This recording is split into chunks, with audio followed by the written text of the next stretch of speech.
Today I'm going to bring you guys an Iceberg video about a topic I know a lot about, professional wrestling. I got this particular Iceberg chart from a guy named Florida Boy 91, so if you guys want to check it out, the original link is in the description. This is just part 1 of the iceberg, getting the sky and the tip of the iceberg, but depending on how well this video does, I'll make a part 2, part 3, and part 4. So let me know what you guys think in the comments. Without further ado, let's do this! Wrestling is fake. Pro wrestling is a global phenomenon and a form of wrestling and athletic theatrical performances combined with over-the-top characters and overarching storylines that culminate into predetermined conclusions. CM Punk's pipe bomb. On June 27, 2011, CM Punk cut what is known to be now one of the best promos in Raw history, pulling back the curtain and giving his honest hatred of the current product in WWE, name-dropping rival companies like ROH, New Japan, and even taking shots at Vince McMahon and his family. Check out the full promo if you haven't already. Haku stories. It's well known that Haku is the legit toughest person in WWE history backstage. A couple of stories that I found was about Haku choking out Brutus the Barber Beefcake backstage, getting sprayed with mace and inhaling it, and biting chunks of flesh out of grown men. Randy Savage slept with Stephanie McMahon. There were rumors spread in the early 90s about the Macho Man having an affair with Stephanie McMahon, who was 16 at the time. Allegedly, this is one of the reasons Macho left to WCW, and was also the reason that WWE never acknowledged him until the years after he passed. Katie Vick, one of the worst storylines in wrestling history. Katie Vick was a woman from Kane's past that died in a car crash caused by Kane. In an effort to antagonize Kane, Triple H impersonated the Big Red Machine as he visited her casket, and I'm not making this up, pretended to New Jack. New Jack is an extreme wrestling legend known for his crazy-ass stunts, personality, and in-ring incidents, which we'll get into in just a second. If you want a more in-depth look at New Jack, I recommend looking at his Dark Side of the Ring episode. The Mass Transit Incident. The Mass Transit Incident was an event that occurred at ECW House Show in 1996 at the Wonderland Ballroom. Eric Koulas, an aspiring professional wrestler using the name Mass Transit, lied about his age to get on the show to wrestle. He was then bladed too deeply by New Jack of the Gangsters during the tag team match. 2 of Koulas' arteries were severed, he bled profusely and passed out, needed to be escorted out of the arena with medical attention. The full video can be found on YouTube, but I do warn you, it is graphic. Who bombed Vince's limo? At the end of a 2007 episode of Raw, Vince McMahon cut a really weird promo crying and thanking the fans. He later walked through the hall of a bunch of wrestlers who aren't supposed to smile and was killed getting into his limo. The big question was, who killed Vince McMahon? The angle was cut short literally the next week when the real-life Chris Benoit tragedy occurred. Jim Cucknet.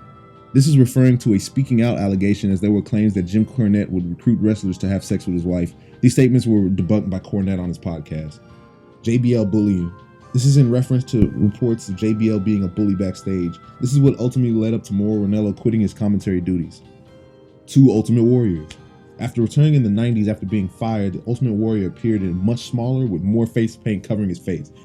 There was speculation that the real Warrior died and was replaced by Texas wrestling legend Kerry Von Erich, but none of this is true.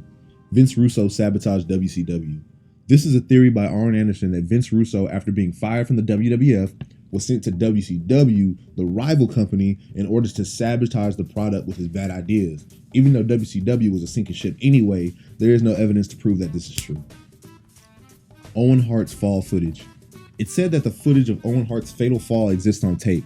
This was confirmed by a column written by former WWF announcer Kevin Kelly in May 2013. According to Kelly, this tape sits in the WWE archive in Stamford, Connecticut, with instructions to never destroy, view, or duplicate.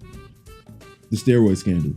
In 1994, Vince McMahon and Titan Sports faced 3 counts of steroid-related charges at the United States Federal Courthouse of the Eastern District of New York. McMahon was accused of routinely obtaining anabolic steroids to distribute to his competitors' employees at the time. Everybody was jacked. Sister Abigail. Sister Abigail is a character that Bray Wyatt used to mention from time to time. To be honest, I'm not even sure what to say about this. One day it's a spirit that lives in the old Wyatt shed, then it's Bray's actual sister, then it was actually Bray Wyatt himself. Fans everywhere speculated that Liv Morgan or Alexa Bliss could play the part, but I guess that's why WWE went with Alexa as Bray's partner in the Funhouse storyline. The Curtain Call. At a WWE house show in the famed Madison Square Garden, May 19, 1996, Kevin Nash and Scott Hall were appearing in their final matches as WWE superstars headed to WCW after this match. Nash, as Diesel, wrestled WWE champion Shawn Michaels. In the main event, Hall, as the persona Razor Ramon, wrestled Hunter Hearst Helmsley, aka Triple H, After the match, Triple H came down, which at the time surprised fans because this would be the first time that heels and baby faces embraced in front of a crowd. This would shatter kayfabe and would change wrestling forever. These four are known as the Clique, real-life friends behind the scenes. The murder of Bruiser Brody. In July 1988, Jose Gonzalez fatally stabbed professional wrestler Frank Donald Goodish, also known as Bruiser Brody, backstage during a wrestling event in Puerto Rico.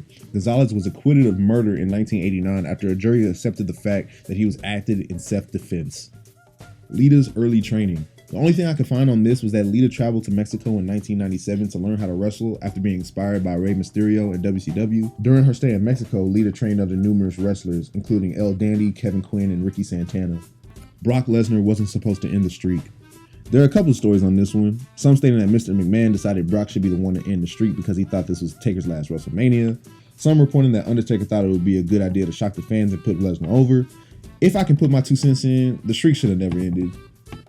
Shane McMahon's lockbox. In his return in 2016, Shane announced that he possessed a lockbox containing something his father didn't want to be made public, and he used this leverage to get his chance at managing Raw. If The Undertaker wanted a match at WrestleMania, Shane would have to relinquish the mystery box.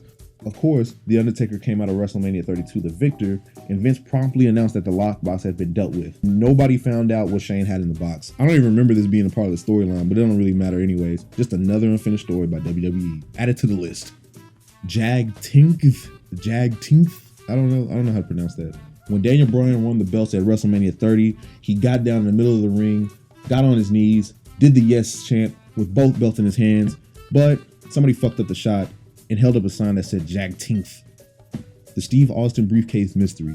At the King of the Ring 1999, Austin was screwed out of his CEO position with the company as a mystery person raised the briefcase so Austin couldn't grab it from the top of the ladder. This was never officially resolved by WWE. Turns out the one and only Tri-Moon debunked the mystery a few years ago, claiming that it was a returning Big Boss Man. There were 2 Kanes. This is false. Kane has always been played by Glenn Jacobs since the Attitude Era. There was a storyline on Raw in the early 2000s where there were 2 Kanes, but yeah, it was trash. Kane's cape. He had a cape, and they decided not to go with it. It looked lame. That's it. Dusty Rhodes envelope. Long story short is that Larry Zbyszko's valet baby doll had some dirt on Dusty Rhodes and said she had pictures of Dusty in the envelope. Nobody knew what was in the envelope. Nobody knew what Dusty was doing in those photos. Never had a conclusion. Daniel Puder. On the November 4th, 2004 episode of SmackDown, Angle had challenged contestants from WWE reality show Tough Enough to best him in the ring. After tussling with Angle for a few moments, Puder gripped Angle's right arm and forced it into an awkward angle and by his own admission tried to break it. The referee called an audible, and as soon as Puder's shoulders hit the mat, he counted 3 and declared Angle the winner. Angle was legit pissed backstage because of how he was built up to be a legit mat-based wrestler, and this guy from Tough Enough almost legit snapped his shit in half on live TV. Hulk Hogan's black eye. At WrestleMania 9, Hulk Hogan popped up at the end of the show to take the belt off Yokozuna after Bret Hart lost to the 600-pound giant. What was strange is that his eye looked really fucked up. The story given by WWF officials was that he was in a jet ski incident. The story given on WWF television was that Ted DiBiase hired a group to attack Hogan so he would be weakened before their match. The other story given is that he was punched by Randy Savage while they were arguing about Savage's ex-wife Elizabeth. Savage believed that Hogan was sleeping with Elizabeth while she was still married to him and confronted Hogan about it backstage. If you ask me, I think Hogan was fucking Elizabeth. WCW audio-only pay-per-views. These events were audio-only with WCW commentator Tony Schiavone providing the play-by-play of each show. Saturday Nitro and Battle in Seattle were both free events. The remaining 4 were internet pay-per-views, albeit they were audio streams. I don't know why anybody would pay for that shit. I can't even read this without laughing. Here we go. Okay, here we go. Vince McMahon and Shawn Michaels' love affair.